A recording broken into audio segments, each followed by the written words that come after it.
Long ago, in a small village nestled on the mountainside, there lived a young man named Arjun. He stayed in a mud-walled, thatched hut, barely scraping by from season to season. Every day, Arjun woke up while it was still dark, heading out to work, carrying bricks, fetching water, doing odd jobs. Yet, his meals were nothing more than leftover rice with a pinch of salt. People said he was born with the fate of a poor man.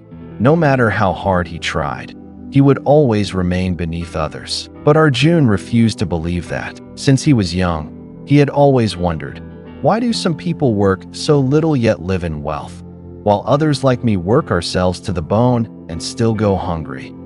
Whenever he sat alone, he felt a quiet voice inside his heart whispering, "There's something you don't understand yet, a truth that's being hidden." One day, a mysterious sage appeared in the village. People said he wasn't like the usual monks. He had once been a wealthy merchant, but gave it all up to seek the truth. Some whispered that he knew the secret to wealth. Others believed he knew the secret of life itself. Arjun felt drawn to him, as if by an invisible pull. He quietly approached the sage, bowed with folded hands, and said, "Master, I don't want to be poor anymore. Please show me how to become truly wealthy, not just through sweat and labor, but through wisdom, through the mind." The sage looked at Arjun for a long time, then gently smiled. "My child, the first thing you need to understand is this. Hard labor alone doesn't make people rich. If wealth came only from physical work, then farmers, cart pullers, and laborers would be the richest in the world. But they are not. Why is that?" Arjun fell silent. It was the first time someone had spoken aloud what he had long felt, but never dared to believe. "Wealth and poverty," the sage continued, "do not begin in the hands. They begin in the mind. Poverty doesn't live in your pockets. It lives in your perspective. If you don't change the way you see the world, then even if you work for another 40 years, you'll still be stuck in the same place." "Then what should I do, master?" The sage smiled. "Before you learn how to make money, you must first learn how to see. Tomorrow, I want you to walk around the village. Do nothing, just observe." "Observe, yes, but not with your eyes, with your heart, with silence. Watch how the wealthy live. Watch how the poor live. Notice how they speak, how they make decisions. Then return to me. That will be your first lesson." Arjun didn't fully understand, but he nodded. Inside, a strange feeling stirred, as if he had just stepped onto a path no one else in the village had walked before. An invisible road, one that could change his destiny. And from that day on, Arjun's life began to take a very different turn. Early the next morning, Arjun rose before dawn. For the first time in years, he wasn't carrying his hoe to the fields or rushing off to find daily labor. Today, he was only going to observe. But this act of observing turned out to be harder than any physical task he had ever done. He wandered all around the village. First, Arjun visited a narrow street where vendors usually gathered. A hunched carpenter was hammering away at a chair, dripping with sweat, face twisted in effort. Nearby, a vegetable seller was arguing with a customer over a bunch of bruised greens. Further down, an old man limped along, pulling a cart loaded with firewood, all of them working nonstop. They were among the hardest working people in the village. Yet, when Arjun remembered their humble meals, tattered clothes, and endless debts, he saw only a kind of poverty that never seemed to end. By midday, Arjun found himself at the village's largest shop, owned by Mr. Mishra, the wealthiest man in the area. What surprised Arjun was that Mr. Mishra was simply sitting, sipping tea, chatting leisurely with a friend.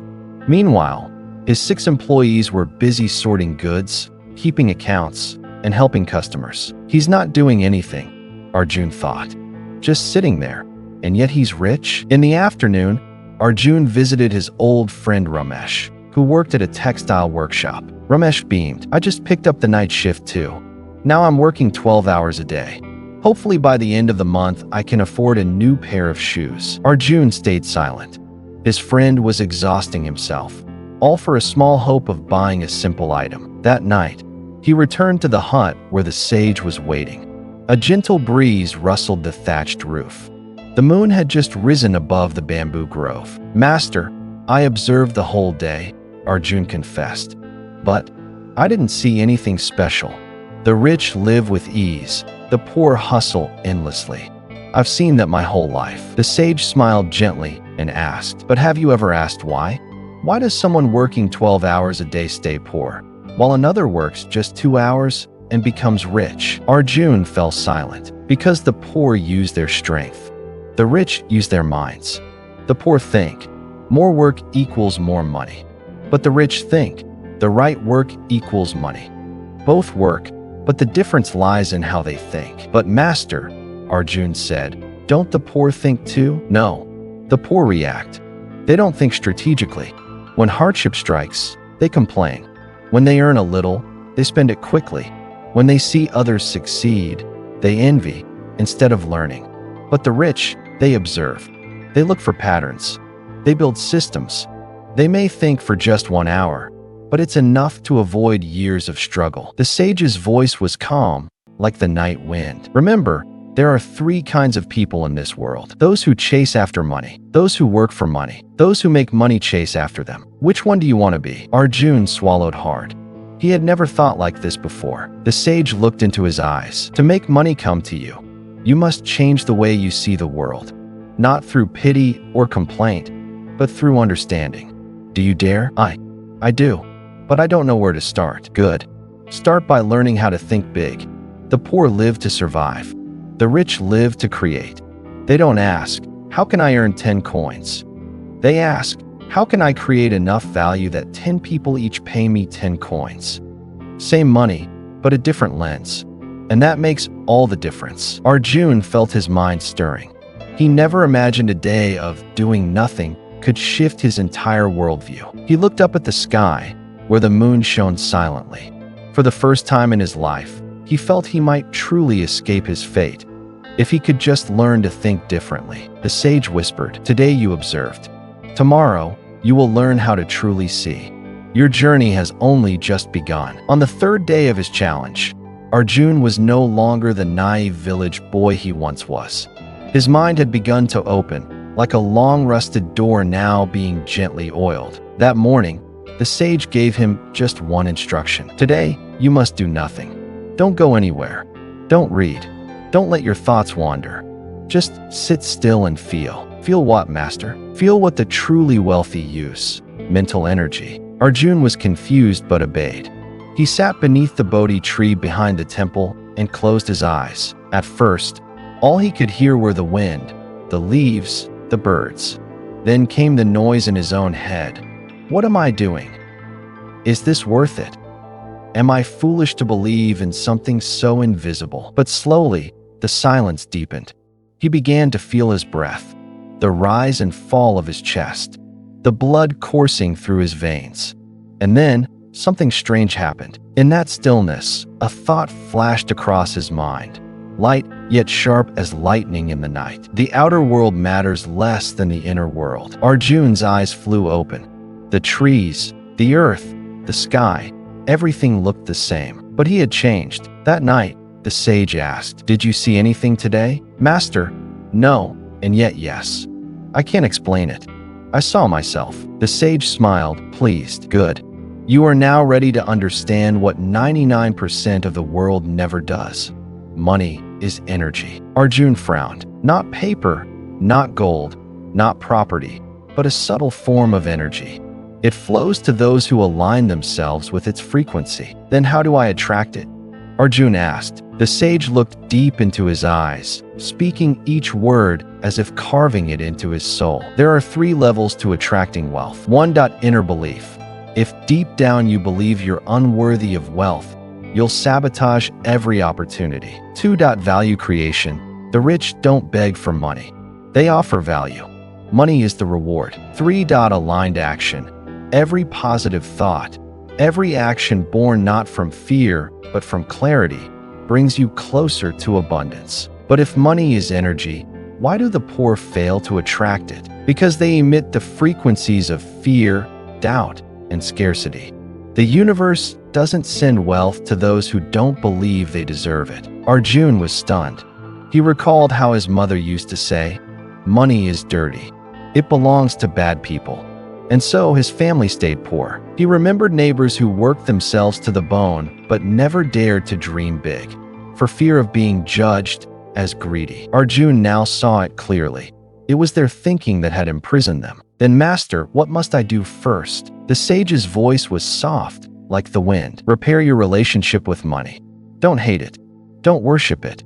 See it as a friend who listens to the energy you emit.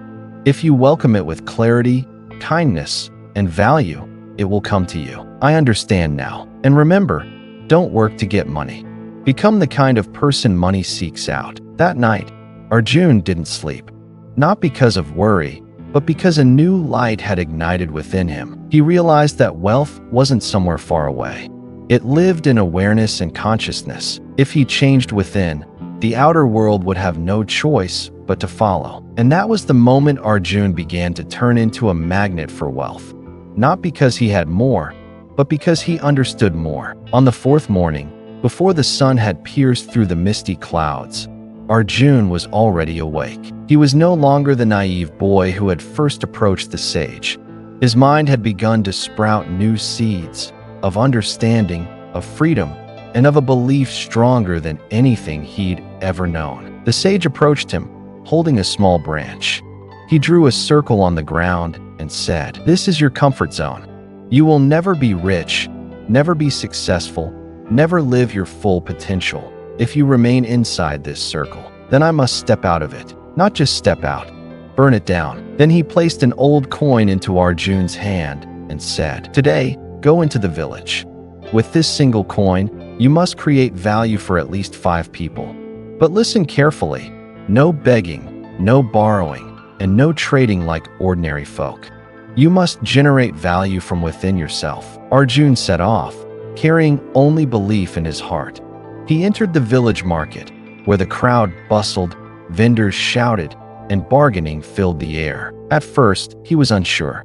Then he saw an old farmer struggling with an overturned cart full of firewood. Without hesitation, Arjun rushed to help. He didn't mind the dirt, didn't care for reward. Afterward, the old man tried to offer him some coins. But Arjun gently refused. "I just wanted to help, sir." The old man looked surprised, then smiled. "If you won't take money, then take my blessing. May you do something great in this life." Arjun smiled back. Deep inside him, a small flame lit up. True value doesn't begin with money, but with kindness. He continued walking. He found a blind woman struggling to find her way home. He took her by the hand and guided her gently to her doorstep. He kept helping, not calculating, not expecting. And something strange began to happen. With each act of service, his belief in himself grew stronger. A belief that he didn't need to have much to begin.